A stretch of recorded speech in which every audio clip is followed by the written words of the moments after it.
Hello, Ragnar here, and welcome to my cave. And it's already cringeworthy. Yeah, I'm happy that you found your way in here. This is the first episode of Ragnar's Patreon cave, which is my new format that's entirely Patreon exclusive. So you finding your way in here means that you have pledged, I think it's at least $5. So thank you so much for your generosity. It really means a lot. So, as I said, as I mentioned, this is kind of meant to be a let's play-ish format. I'm gonna go into that a little bit more later. For the first episode right here, I decided we could play Layers of Fear, because right now with my last video, the one about Junji Ito, at the end I added a voting possibility, meaning that you could either vote for The Cat Lady or Layers of Fear as a potential episode for Monster of the Week in the future. And as I said, it won't be the next episode because I'm working on different things right now, but it will be in the future. Right now, the Cat Lady is strongly in favor, so it looks a lot like the Cat Lady will win, which, I'm personally very okay with because I love the Cat Lady. It's a phenomenal game. I also like Layers of Fear, and in case this episode would have won, or let's say, it doesn't mean that I will never talk about Layers of Fear, because if I would make a Monster of the Week episode about this game, it would be about its pretty obvious influence by Dorian Gray, or Oscar Wilde's The Picture of Dorian Gray. Because in many ways, when you play this game and you know the story behind it, it feels sometimes even a little bit ham-handed, meaning that it is the literary work that strongly inspired this game, and of course PT, because Layers of Fear is in many ways inspired by PT. The developers openly stated that. But what I find a little bit clumsy is the ways in which the writers or the designers shove that in your face. Like, the first quote you see in the beginning of the game is directly from The Picture of Dorian Gray. You find the book lying around everywhere. There are quotes of this novel all throughout the game. So in a way, this feels, as I said, a little bit clumsy, because if I base my work on another work of fiction, I would want the audience to find that out by themselves and not tell them, hey, here, look, this is what you should be looking for if you want to interpret this game. Like, here it is once again. Did you see that? Here it is, The Picture of Dorian Gray. You gotta look at this. So this is what it kind of feels like to me sometimes, which is not, I mean, it's okay. I mean, it's obviously a game that they put a lot of love in, and it shows through the atmosphere and everything. Dorian Gray, for those of you who have never heard of it, is a novel by Oscar Wilde, and it is about an aristocrat in the Victorian age, and he possesses a portrait of himself, a painting of himself, painting, portrait, whatever, that he hides and locks away. And this portrait shows his true self. All the sins he commits, all the injuries he takes, and all the things that leave a stain on his soul will only show in the picture, aging, whatever, everything. He himself remains absolutely flawless, immaculate, and beautiful through his life.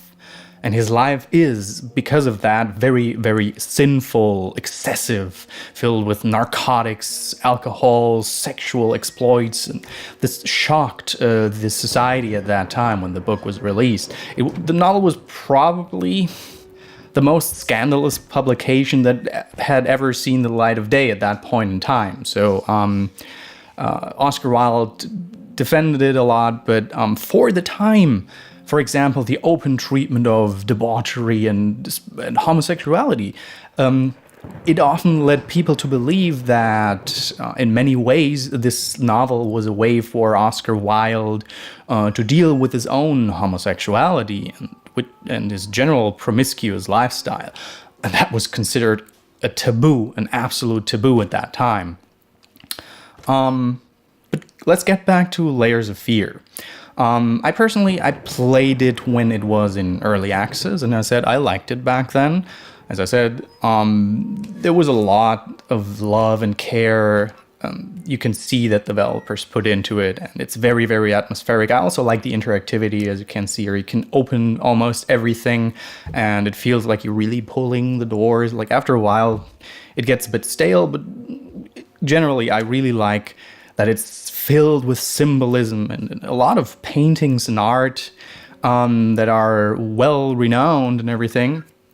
I have a few gripes with it. For example, that it's sometimes, or very fast actually, it gets a bit too foreseeable. There are obvious patterns, design patterns that shine through. It becomes very repetitive very quickly. For example, you will see that in a bit, that what happens a lot is that, for example, you enter a room with only one entrance, and then you look around a little bit and you don't know what to do, and then you leave the room again, but the hallway or corridor behind the door is another one than the one you entered in. So the rooms suddenly change, or sometimes when you turn around. And in the beginning, this has a nice surprise effect. Obviously, also, it was inspired by PT, but after a while, it just gets repetitive. You know that, okay, I just saw everything here. Let's go out through the door I just came in, and oh, look at this. Once again, everything changed. And the entire game is built like that. So it loses the surprise after, I don't know, 10, 20 minutes, but then you play the same thing for hours. And this especially extends to the jump scares. The game is... let's start somewhere else. I have a kind of love-hate relationship with jump scares. For one, I usually don't get scared by them or startled, which isn't meant in a braggish way. I don't want to say like, oh, look, I'm so manly, I'm immune to jump scares, you know? It's just when I get confronted when something jumps in my face, I usually just roll my eyes and think like, oh yeah, you did it again.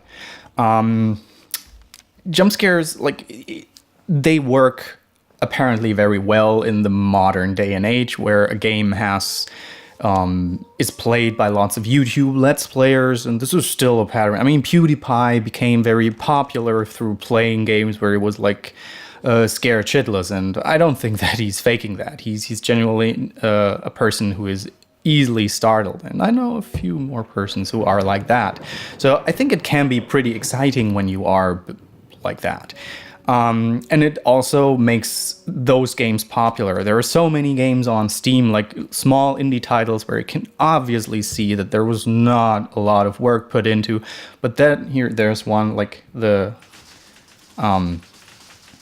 mouse traps that's supposed to startle you, didn't work.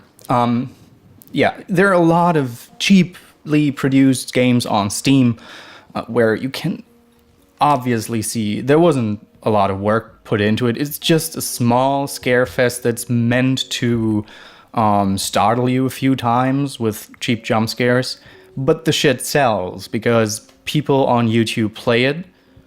And when famous people on YouTube play it, the stuff will sell. And it almost costs nothing.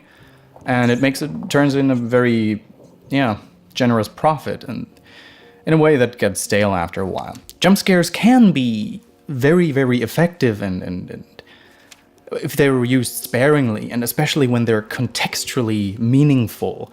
My favorite example for it is still PT. Like, the game had 2, maybe 2.5 jump scares, and they always made sense in the context of the story. I think only one of them is mandatory, and that's not even really a jump scare. It's just Lisa pulling the door. That's all. And the other ones, you don't even have to encounter them. So, and they all made sense in the story. They all added to the narrative in a way, and to the conclusions. But in Layers of Fear, it's The game is littered with jump scares, honestly. Like in the beginning, we just had these mouse traps. Oh, let's see the violin. Let's see if we can play it. How can I turn it in a way? Yeah, that's the way. Oh, obviously, we can play it. I just wanted to hold it like a violin player. Layers of Fear is littered with jump scares, and it's so much even that after a while it feels almost like a rhythm. Like you know that, okay, I didn't have another jump scare for the last 2-3 minutes, then you know, okay, very soon there will be something. And it's always after the same pattern. You have to look at a specific thing, and then you turn around and something will happen. And after a while you're like, all right, I haven't had a jump scare in 2-3 minutes. I'm just looking at this painting because I have to look at it, and if I turn around now, then it will jump me, and, well, it will jump you. And this gets, as I said, it gets very stale and repetitive after a while, and you can all, like, I can see them coming away from a mile most of the time, and this is like, it doesn't add anything. I personally prefer games that scare you. How do I explain this? Let's think about Silent Hill 1 to 4, for example, right? Especially Silent Hill 2 for me still works best. You get the radio. The radio doesn't work most of the time, and it only emits noise. But you know that when enemies are near, the noise will get louder. And since you're hidden in fog or darkness, you don't know where they're coming from. You just know something is closing in on you. And this is really scary. This frightens me, actually. This makes me nervous. This makes me stressed. And this works. I think Silent Hill 2 never ever jumps in your face, but it's a game that truly stresses me out. Like, we're going to stream this in a few days, weeks, whenever I can get to it. And you will see, this game will make me way more stressed than the Layers of Fear ever could. This is a very nice rendition of Red Riding Hood. For Layers of Fear, the jump scares remind me...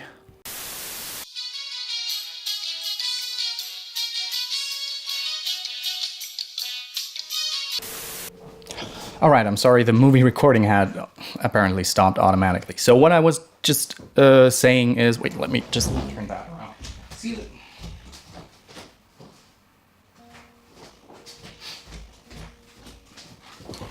All right, so what I was just saying is what it reminds me of, like, think about you have a text and you highlight something with a text marker. And if you highlight everything, you highlight nothing. And this is basically what the jump scares in Layers of Fear are for me. It's repetitive, and yeah, okay, we have this. What it also reminds me of a little bit is in TV shows nowadays, every single episode seems like, not all TV shows, but the best example for me is The Walking Dead. The Walking Dead is a TV show that always reliably ends in a cliffhanger. Because, I don't know, it must be some kind of...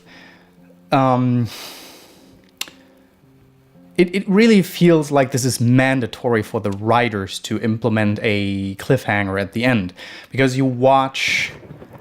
the episode, and the episode goes 55 minutes, and you know that when you're at the 52 minute time mark, then you know this situation you're right in. Just picture the worst thing that can happen now to one of the characters you're seeing, and it will happen. It's extremely foreseeable. It gets boring, repetitive, and stale. And this wasn't the case. Like, think about shows, for example, in the 90s, where most TV shows weren't this one ongoing narrative, where, like, for example, The Next Generation or MacGyver, right? You could watch every episode on its own. It was an encapsulated story that would have a clear beginning, a middle, and an end. But sometimes they would have, for example, a two-parter, which would end in a jump scare. Yeah, I'm confusing things. Which would end in a cliffhanger, and that was exciting because you wanted to watch the next episode. Because you didn't get that all the freaking time, it was actually exciting, you know. So that's why I kind of think, yeah, that's what I'm thinking about jump scares in Layers of Fear. But let's stop talking about Layers of Fear for now. I want to talk a little bit about this show, this Patreon cave. What I envision with it, what I want to do with it, what I aim for it to be, which can be shaped and everything in the future with your help. So, as you know, this is the first episode. I'm doing it in a way, I mean, you can see that I'm not playing right now. I record the footage beforehand, and then I add my voice over later. And I do this for a few reasons, but the most important reason is that I'm terrible at doing both at the same time. I tried this out a few times already, and I realized that it's way harder than it seems. When you just watch Let's Players, you think it's the easiest thing to do, but it's actually quite challenging to play decently and talk decently at the same time. And even for big YouTubers, this is sometimes the case. For example, there's often this trope on Game Grumps, for example, that Aaron is terrible at playing certain games. But to be honest, when you're playing and at the same time trying to be informative, interesting, funny, whatever, it really takes away from your concentration that you put in the game. And they're way more trained than I am. And as I said, I tried this out a few times, experimented with it, and every single time I found it terrible. Really, really abysmally terrible. So that's why I would not want to do it like that, because it would, you can already hear that I constantly do these I'm trying to find words, and it's also not my first language I'm speaking in. There we go. So yeah. See, there's nothing in these cupboards and everything, but yeah. Distracted. See, this kind of stuff happens. And I gotta say, I'm kind of perfectionist when it comes to my content. This also sounds braggish, but it's just a character trait. When I do my regular videos, I can record every line. I can let them proofread everything until I'm really happy with it. I'm happy with the pronunciation, with the enunciation, with the wordings and everything. And every single time when I screw something up and somebody tells me in the comments for a video I spend 3 weeks on, it really gets to me. It makes me really angry that I screwed that up, and YouTube doesn't allow me to fix this mistake later on, right? So in this case, I would screw up constantly, and if people publicly were to criticize me for it, and people, on YouTube, they're often pretty vile, and there are a lot of trolls out there who just love to make people feel bad about the things they're doing, who just love to cause harm. And this would really get to me. So that's why I decided to never release Let's Plays publicly on my channel. Here on Patreon, it's a little bit different. You guys support me with money, with actual money, for something you wouldn't have to pay for. So I'm assuming that you either like my content, you maybe like me a little bit, or maybe a combination of both. And this is a completely different situation to start with, because I know that it feels like we're just having a chat, we're having a hangout. I want to go into questions that you have, that you want me to talk about, stuff like that. It feels relaxed. And it wouldn't feel relaxed to me if it were on my public channel. I would probably record every episode 10 times and still not be satisfied. I would like to choose games that are not too stressful, that kind of underline this feeling of we're having a relaxed chat and we can talk about all kinds of things instead of me just commenting, oh yeah, there's a book, look at this, it's a Dorian Gray book. Commenting what I'm just doing because, it's very stressful. Oh, I just killed this guy. Oh, look at the blood and whatever. I think this is boring. This should be more about having a conversation. You can see my hands all the time. I'm doing hand movements all the time, but the monitor is in the way. Nevertheless, so it's meant to be talking about whatever's on my mind, whatever it's about, and especially what's on your mind. So that's why I encourage you, if you have any suggestions, if you have any criticisms, if you say like you should do this a little bit different, like for example, remove this stupid face cam so I don't have to see your ugly face all the time. If you have questions that you want me to address in this format, or anything, improvements, ideas, games you want me to play, I encourage you go in the comment section of this YouTube video or comment on the Patreon post or send me a private message and I will take notes of all of this and we'll go into this in the future, and this can be what we make of it, all right? Another thing, oh, my dog is barking. Another thing that I wanted to shortly go into is why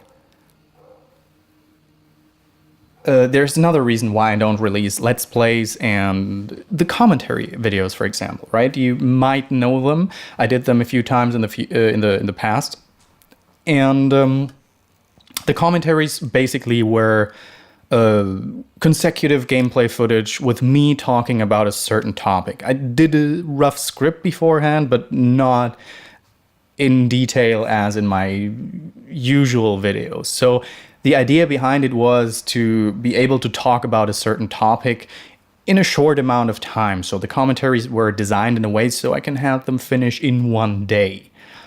And I released them a few times because my network I was working with back in the day, I'm not with them anymore because they gave me a lot of terrible tips, to be honest. They constantly nagged me to release more content. They always said, like, it is always the most important thing to release more content. Make the videos shorter. They have to be 9 minutes max. And you have to release at least once a week, even more. And if you have filler content, if you have totally unrelated content, it doesn't matter. Release, release, release. That's what they always told me. And I had problems sometimes getting decent views on my videos, especially on the videos where I spent a lot of time with. And after a while I found out why that was, and that was because when you have a channel, like when you're a Let's Player, somebody who focuses on quantity content, right? I don't want to say their quality is bad, but there's no arguing that the videos that I do need a lot more work than a typical Let's Play. That was my mobile phone. So when you do that, quantity is actually very important. But when you have videos like I do, when your main staple is high quality videos that take a lot of time, you build your audience with them. And when people subscribe to you, they are looking out for this kind of content. So if somebody subscribes to me for a video that takes like 3 weeks to make, and then I release a video that's way smaller and like in quality, a lot of people that come back, that get a notification that I release something new, they will see that and say, oh, that's not what I signed up for. Then they either unsubscribe or they just watch like a minute and say, that's not what I signed up for. And then YouTube won't notify them again. So you have a lot of dead subscribers, which led to me releasing a high quality video, gaining a lot of new viewers, subscribers, whatever. And then I maybe release 2 commentary episodes to make my network happy and say like, hey, I release more content. You say that was good, right? And what it turned out to do is I call it suffocated my viewership, so that when I released the next high quality video, people wouldn't come back because they were like, oh no, he's just releasing these boring commentary thingies. That's why right now on my main channel, I only focus on quality, and here we can have a little bit fun. Like, you know, that's why I decided to do it here on Patreon and not publicly on my channel. The other reason is that not believe this or something, but I'm actually pretty shy and introverted, especially when it comes to speaking ad lib. And as I said, with this surrounding here, I feel a bit more comfortable. It feels like more hanging out with a group of friends or anything. But yeah, I think for now, that should be it. Please tell me what you think about this. And as I said before, please leave comments. Please tell me what I can improve. I will definitely improve the camera recording time so I don't have these pauses in between. But yeah, suggest topics, ask me questions. Whatever comes to mind, let me know. I would like to hear from you, and I would like to make this a conversation. And let me know if you enjoyed it. So, yeah. I didn't prepare any ending sentence or anything, so that's why I will just say thanks guys for watching, and you have an awesome day. Bye!